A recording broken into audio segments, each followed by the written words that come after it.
하나님의 말씀 다 함께 봉독하시겠습니다. 누가복음 17장 17절 말씀을 제가 봉독하겠습니다. 누가복음 17장 17절 말씀입니다. 예수께서 대답하여 가라사대 10사람이 다 깨끗함을 받지 아니하였느냐?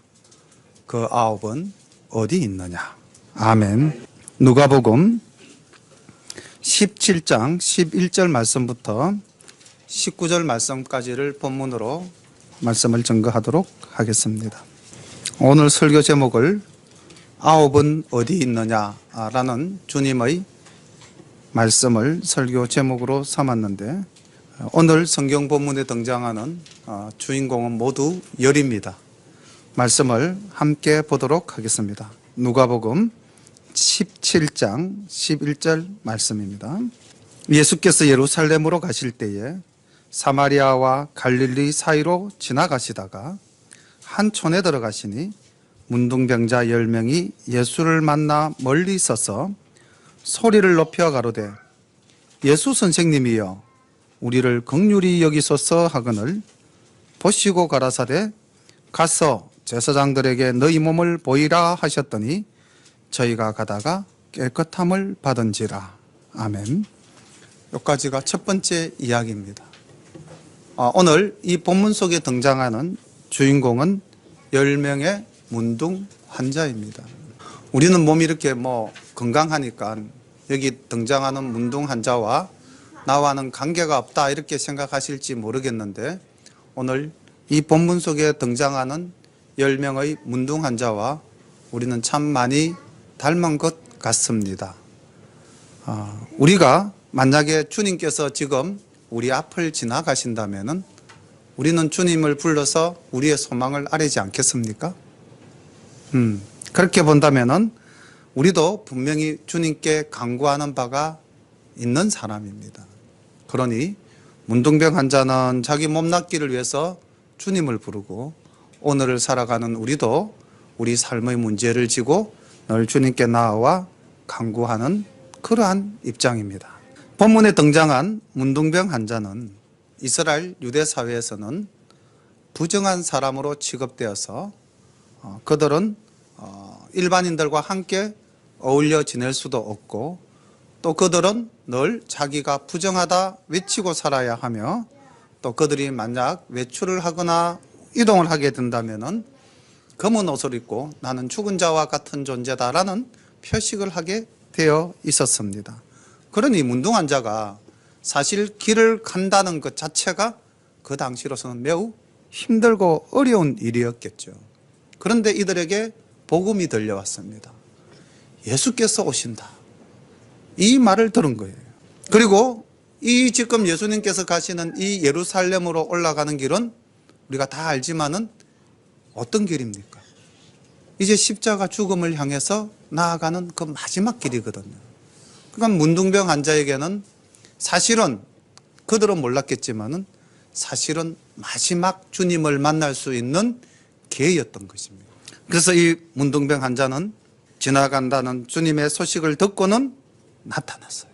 근데 12절에 보니까 멀리 서서, 그들은 주님 가까이 다가올 수 없는 사람이었겠죠. 그리고 이미 주님의 주변에는 수많은 사람들이 모여서 주님을 호위하면서 옹이하면서 그렇게 가고 있었지 않았겠습니까? 그러니 그들은 부정한 존재로서 주님 가까이 다가가지도 못하고 멀리 서서 외칩니다. 어떻게 외칩니까? 소리를 높여 가로되 예수 선생님이여 우리를 긍휼히 여기소서. 마지막 기회를, 사실은 마지막 기회인지 아닌지 그들은 몰랐겠지만 어쨌든 주님을 만나서 내가 치유함을 받을 수 있다는 이 기회에 나는 반드시 내 소원을 이루리라 하는 그런 치유에 대한 절실함과 그러한 적극적인 자세가 담대히 주님께 나아갈 수 있었던 거죠.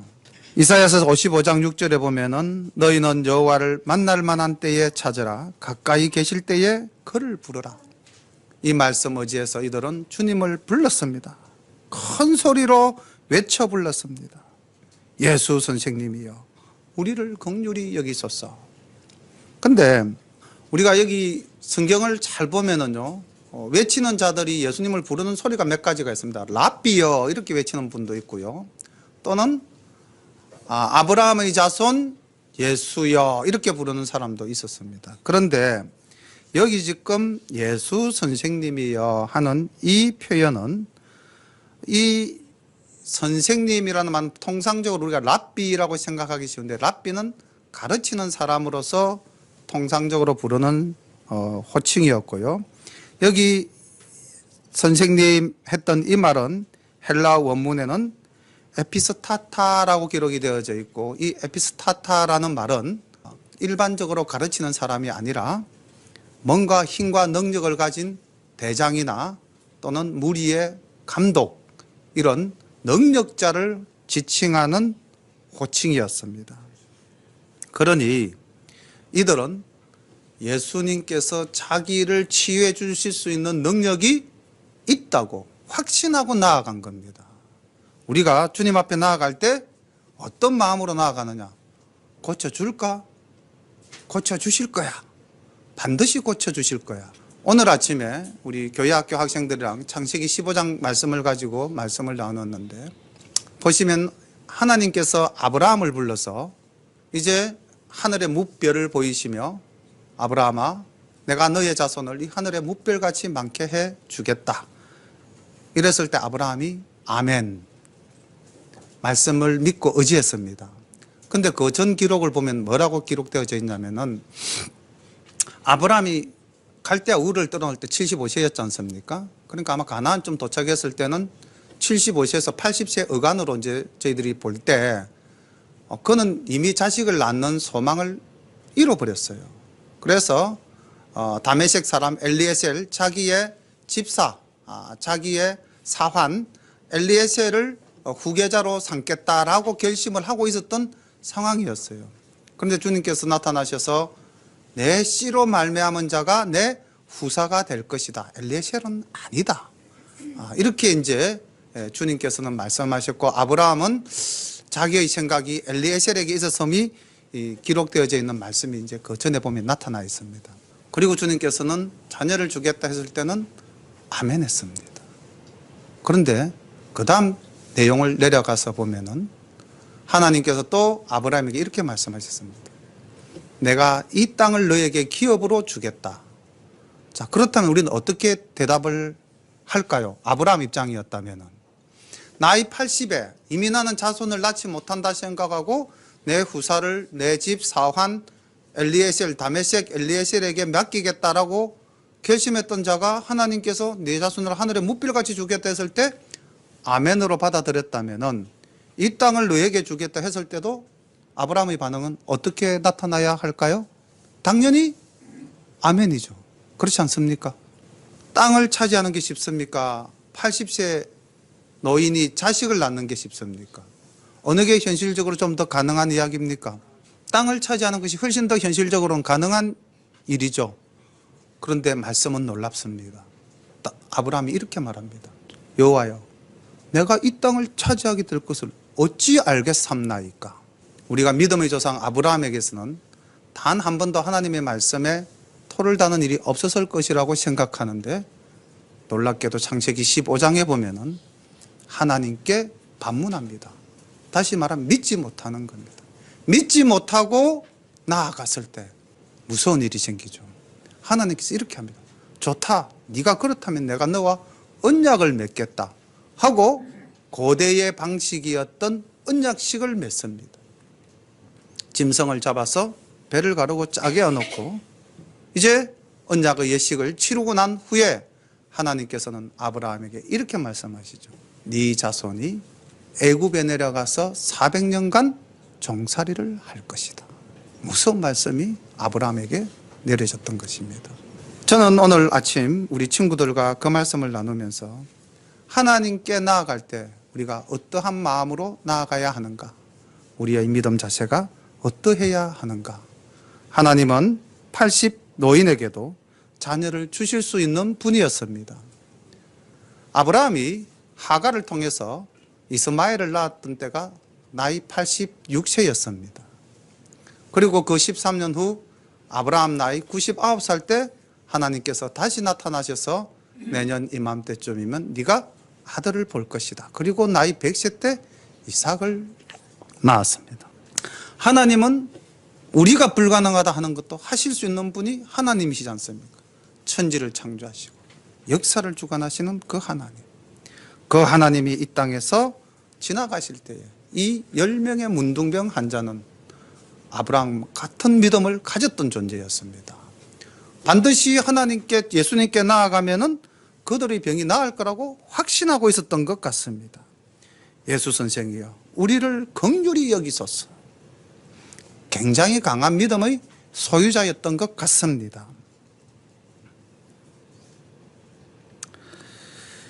그런데 예수님의 말씀이 조금 다릅니다. 통상적으로 사복음서에 기록되어져 있는 이 질병을 가진 치유를 원하는 자가 주님께 나올 때 주님은 주로 어떻게 반응하십니까? 이 말씀을 먼저 보고 말씀을 드리겠습니다. 14절 보시죠. 보시고 가라사대 가서 제사장들에게 너희 몸을 보이라 하셨던. 비슷한 예가 마태복음 6장 2절에 마태복음 8장 2절에 보면 이런 말씀이 있습니다. 마태복음 8장 2절에 보면 한 나병 환자가 나와 절하며 이르되 주여 원하시면 저를 깨끗게 하실 수 있나이다 하거늘 예수께서 손을 내밀어 그에게 대시며 이르시되 내가 원하노니 깨끗함을 받아라 하시니 즉시 그의 나병이 깨끗하여진지라. 마태복음에도 한 문둥병자가 주님께 나와서 낫기를 청할 때 주님께서 즉시 손을 내밀어 낫게 하셨죠. 그죠? 그런데 지금 이 10명 환자를 대하는 예수님의 모습을 한번 보십시오. 뭐라고 그러십니까? 즉시 손을 내밀어가 아닙니다. 가서 제사장들에게 너희 몸을 보이라. 자, 그렇다면 이 10명의 문둥병 환자는 우리가 지금 말씀을 전체적으로 아는 상황에서도 주님이 왜 이렇게 뜬금없이 말씀을 하셨을까? 통상적으로 즉시 낫게 하시거나 아니면 불쌍히 여기셔서 주님이 친히 또 침을 뱉어가지고 흙을 으개서 눈에다가 발라서 얼마나 그렇게 성실하게 치유해 주셨습니까? 그런데 10명에게는 가서 제사장에게 몸을 보이라 이렇게 말씀을 하셨어요. 만약에 이들이 조금이라도 의심이 있었다면 달리 반응할 수도 있었지 않았겠습니까? 그런데 여기 보니까 이들의 믿음이 굉장한 믿음입니다. 저희가 가든이 되어 있습니다. 주님의 말씀을 믿고 순종했다는 거죠. 사실은 뭔가 바로 눈앞에서 현장에서 바로 치유해 주셨으면 참 좋았겠는데 어쨌든 갔어요. 가는 도중에 드디어 놀라운 치유의 역사가 나타납니다. 깨끗함을 받은지라. 아멘. 이까지 우리가 이 10명의 문둥병 환자를 볼 때에 우리와 이 문둥병 환자를 비교해 보면 어떻습니까? 문둥병 환자의 믿음이 나의 믿음보다 좀 더한 것 같습니까? 더 못한 것 같습니까? 훨씬 더 나은 것 같습니까? 그렇습니다. 여기 나타난 10명의 문둥병 환자는 하나님께 간절히 간구했고 겸손하게 정말 엎드렸어. 멀리 있어서 다가가지도 못했어요. 멀리 있어서 외쳤습니다. 우리는 십자가 밑에까지 나아갈 수 있었는데 이들은 나아갈 수도 없었어요. 그리고 주님께서 제사장에게 보이라 했을 때도 그냥 순종했습니다. 변화가 없어도 말씀에 의지해서 갔던 거죠. 가다 보니 나음을 받은 겁니다. 자, 그 다음 반응이 어떻게 나타나야 될까요? 이제 그 다음 문제가 좀 더 우리가 생각해 볼 수 있는 문제일 것 같습니다.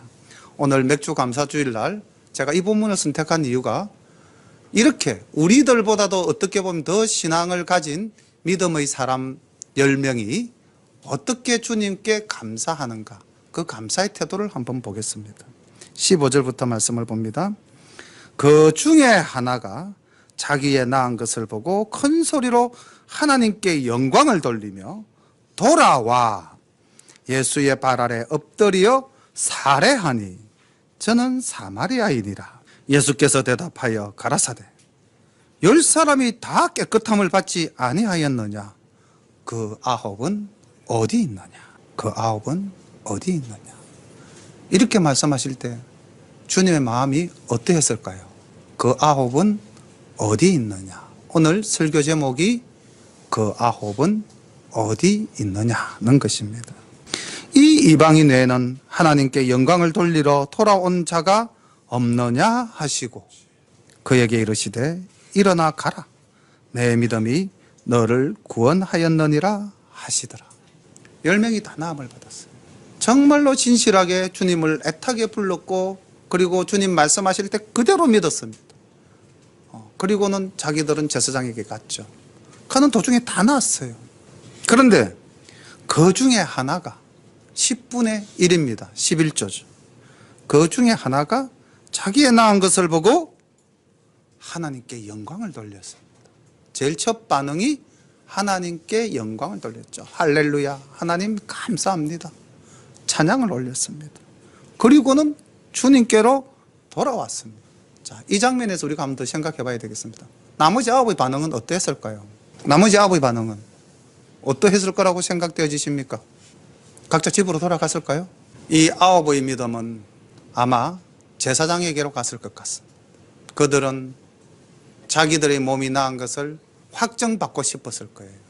레위기에 보면은 레위기의 문둥병 환자에 대해서 이렇게 기록하고 있습니다. 13장 45절에 보면 문둥 환자는 옷을 찢고 머리를 풀며 윗입술을 가리우고 외치기를 부정하다 부정하다 할 것이요 병 있는 날 동안은 늘 부정한 것이라 그가 부정한 적 혼자 살되 짐밖에 살지니라.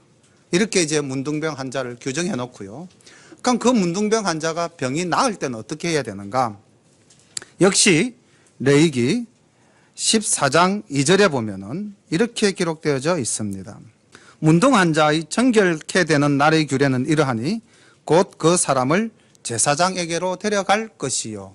그러니까 그 이후의 말씀을 쭉 보면 이제 계속해서 이제 어떤 율례가 나옵니다. 제일 중요한 것은 제사장에게 확정을 받아야 된다는 겁니다. 확정을 받지 않으면 자기 몸이 나았다 할지라도 일반인들이 그로 나은 사람으로 인정해 주지 않는다는 것이죠. 그러니까 9명은 제사장에게 확정받고 그 다음 자기의 나음을 온 사람들에게 알려서 자기의 생활이 평범한 삶으로 돌아가는 것이 더 우선적이었던 것 같습니다. 자, 여기서 우리가 한번 생각해 봅시다. 병이 나았다면은 이 한 사람처럼 하나님께 영광을 돌리고 아마 그 거리가 그렇게 멀지 않았던 것 같아요. 문둥병 한 사람이 돌아와서 주님께 경배를 드렸다, 주님을 만났다라는 장면이 나오는 걸 보니까 뭐 이들이 한참 간 후에 병이 나은 게 아니고 주님의 말씀에 순종해서 갈 때 돌아보니까 너 나았어 이렇게 된 거겠죠. 하나님께서 우리에게 베풀어 주시는 은혜에 대한 우리의 반응은 어떠합니까? 우리가 얼마나 주님께 간구합니까? 내 소원이 있을 때 주님께 간구하는 내 모습과 그것이 이루어진 다음에 내 모습을 한번 상상해 보시기를 바랍니다. 그때 그 간절한 만큼의 그러한 감사와 기쁨과 찬양이 내 속에 있는가? 우리는 그렇게 생각하기 쉽죠. 내가 열심히 기도했기 때문에 하나님이 들어주셨어. 그래서 들어주셨어의 주체가 하나님이 아니라 내가 되는 경우가 많습니다.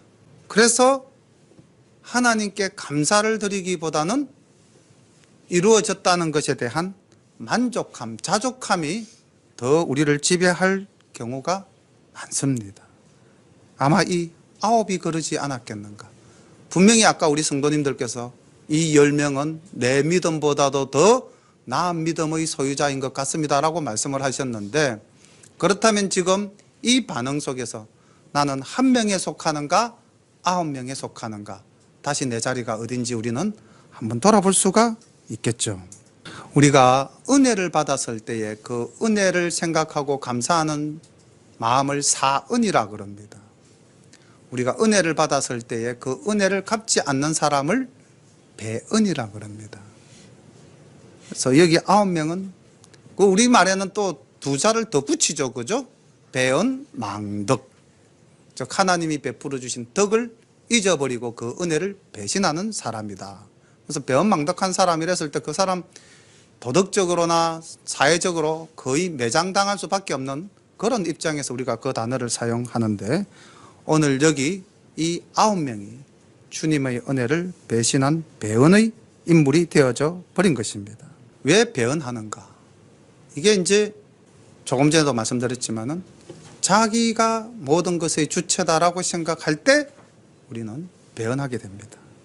이러한 사실을 알고 있었던 바울은 디모데후서 3장 2절에 이렇게 우리에게 경고하고 있습니다.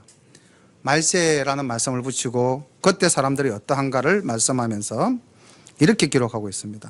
사람들은 자기를 사랑하며 돈을 사랑하며 자긍하며 교만하며 회방하며 부모를 거역하며 감사치 아니하며 거룩하지 아니하며.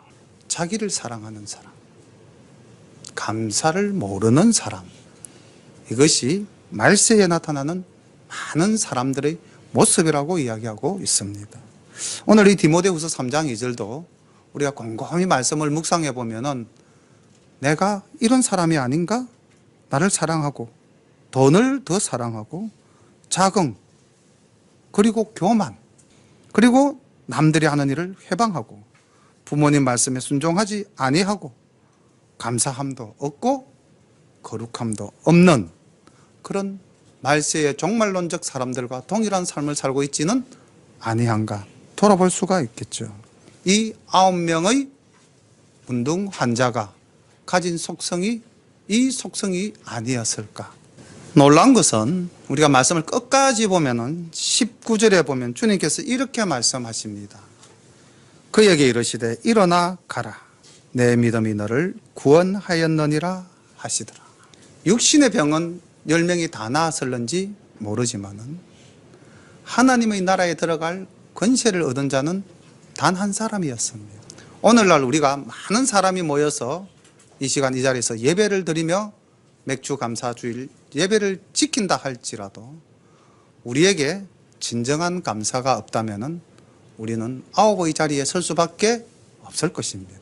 왜냐하면은 우리가 이 땅을 살아가면서 어쩌면은 모든 사고의 기준이 내가 중심이 되어 있기 때문이 아닐까요? 만약에 내가 중심이 아니라면은 정말 우리는 감사할 수밖에 없는 겁니다. 제가 책을 보다가 참 좋은 말씀이 오늘 우리 감사주일날 이 말씀을 꼭 좀 전했으면 좋겠다 싶어서 조금 빼온 부분이 있습니다.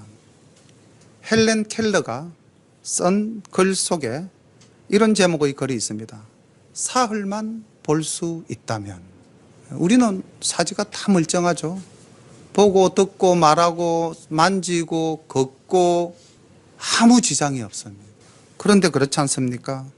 오늘도 어느 병상에 있는 사람은 이렇게 이야기할 수도 있을지 모르겠습니다. 하나님, 걸을 수만 있다면 더한 것을 구하지 않겠습니다. 다리가 아픈 사람은 이렇게 기도하고 있겠죠. 눈이 상한 사람은 하나님, 볼 수만 있다면 더 할 것이 없겠습니다. 암에 걸려서 3개월밖에 살 수 없습니다. 그런데 1년 뒤에 자녀가 결혼하기로 되어 있습니다. 그분은 어떻게 기도할까요? 하나님, 1년만 살 수 있도록, 내 자식의 결혼만 보고 갈 수 있도록 해 주십시오. 이렇게 기도하지 않겠습니까? 그런데 우리는 지금 그런 기도 안 하잖아요. 하나님, 걸을 수만 있다면, 하나님은 볼 수만 있다면, 하나님 1년만 더 살 수 있다면, 우리 이런 기도 안 하잖아요. 이런 기도 안 하게 한 이 일상이 하나님께서 우리에게 베풀어 주신 복이지 않습니까? 이걸 우리가 감사해야 되잖아요. 헬렌 켈러가 이렇게 이야기했어요. 보겠습니다. 본문을 좀 옮겨드리겠습니다. 헬렌 켈러가 어느 날 숲속을 다녀온 친구에게 물었습니다. 무엇을 보았느냐? 그 친구는 별반 특별한 것이 없었어 라고 말했습니다. 헬렌 켈러는 이해할 수가 없었습니다. 두 눈 뜨고 두 귀 열고도 별로 특별히 본 것도 들은 것도 없고 할 말조차 없다니. 그래서 비록 보지도 듣지도 말하지도 못했던 헬렌 켈러였지만 그녀는 스스로 만약 자신이 단 사흘만이라도 볼 수 있다면 어떤 것을 보고 느낄 것인지 미리 계획을 세웠습니다. 첫째 날에는 나는 친절과 겸손과 우정으로 내 삶을 가치 있게 해준 설리번 선생님을 찾아가 이제껏 손끝으로 만졌어만 알던 그녀의 얼굴을 몇 시간이고 물끄러미 바라보면서 그 모습을 내 마음속 깊이 간직해 두겠다. 그리고 밖으로 나가 바람에 나를 나풀거리는 아름다운 나뭇잎과 들꽃들, 그리고 석양에 빛나는 노을을 보고 싶다. 둘째 날에는 먼동이 터며 밤이 낮으로 바뀌는 웅장한 기적을 보고 나서 서둘러 메트로폴리탄에 있는 박물관을 찾아가 하루 종일 인간이 발전해온 궤적을 눈으로 확인해 볼 것이다. 그리고 저녁에는 보석 같은 밤하늘의 별들을 바라보면서 하루를 마무리하겠다. 셋째 날에는 사람들이 일하며 살아가는 모습을 보기 위해 아침 일찍 큰 길에 나가 출근하는 사람들의 얼굴 표정을 볼 것이다. 그리고 나서 오페라 하우스와 영화관에 가 공연들을 보고 싶다. 그리고 어느덧 저녁이 되면 네온 사인이 반짝거리는 쇼윈도에 진열되어 있는 아름다운 물건들을 보면서 집으로 돌아와 나를 이 사흘만이라도 볼 수 있게 해주신 주님께 감사의 기도를 드리고 다시 영원히 암흑의 세계로 돌아가겠다. 단 사흘만. 그런데 우리는 단 사흘이 아니잖아요. 매일 보잖아요. 우리는 이렇게 매일의 일상의 삶을 하나님께서 베풀어 주신 은혜를 누리며 감사하며 살아야 하는데 어떤 감사를 하느냐. 길가에 핀 아름다운 장미꽃을 바라보며 향기를 맡을 때는 우리는 감사하죠. 그런데 그 장미에게 다가가 꽃을 만지다가 손에 찔리면 어떻게 될까요? 조금 전까지 감사하던 마음은 사라지고 불평과 불만, 그리고 나도 모르는 화와 분노가 막 솟아오르는 우리들 아닙니까? 사실은 감사는 그 장미가 필 수 있게끔 역할을 했던 가시까지도 감사해야 하는 그런 감사를 우리가 늘 드려야 되지 않겠나. 일상의 삶이 기적이고 일상의 삶이 감사입니다. 9이 아니라 한 사람이 되는 그런 우리 열린가족 모두가 되시기를 소망합니다. 다 함께 기도드리겠습니다. 하나님 감사합니다. 건강 주신 것도 감사하고 연약해도 감사합니다. 부여해도 감사하고 아버지 가난해도 감사합니다. 아버지 하나님 기쁨도 감사하지만 슬픔도 감사합니다. 하나님 아버지 건강함도 감사하지만 아픔도 감사합니다.